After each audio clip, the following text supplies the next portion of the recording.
What is racism?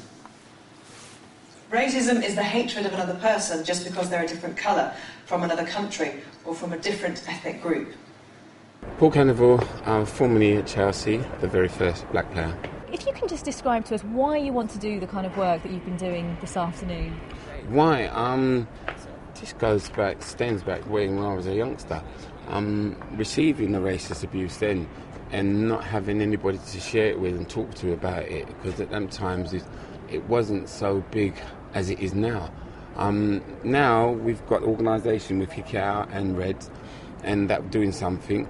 Myself, workshops around schools talking about it and spreading the word. As you heard today, it isn't just about us, it's about our oncoming youngsters that are coming through, so for them to pass this message on as well.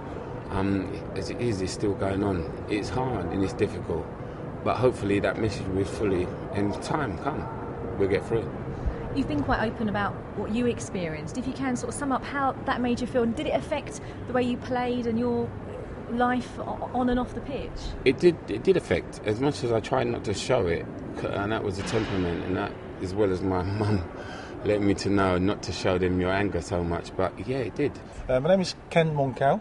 Ken, can you describe for us why it is important to you to do this kind of work with young people? It is because, like I said, that's where it all starts, with the youngsters in a way. If you want to pass on a message as important as racism, this is the ideal way to go about it, by speaking to the youngsters, explaining, educating what it's all about, and then once they understand, they can then start spreading the message in a way. But it's like I said, building relationships, feeling comfortable in themselves, because with kids, of course, once they get taught the wrong thing from the beginning, that's when they go off the rails in a way. So that's why these campaigns and what Chelsea's starting to do is very important, and going to all the boroughs and the schools and the clubs to pass this message on is fantastic. And if you can just go back to your own experiences of racism here, I know they're actually less extreme, shall we say, than what Paul experienced, but nevertheless significant. Do you think things are improving? Or let's just talk about, first of all, your experiences. I started in Holland, because that's where the accent is from, like I said, and of course racism was a big thing there as well. And people pre-warned me before I came over to England that, what you doing signing for Chelsea, don't you know that they've got even black players that got abused there and stuff like that. I said, hold on, at the end of the day, I'm not faced. I've been brought up in a mixed society in a way in Holland.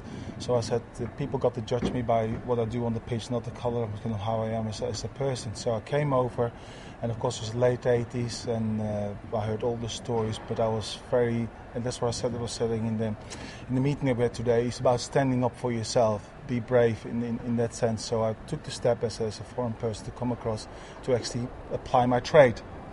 And by applying my trade and by being myself, suddenly for some reason something clicked with the supporters, and it's sort of in my first season to be voted Player of the Year.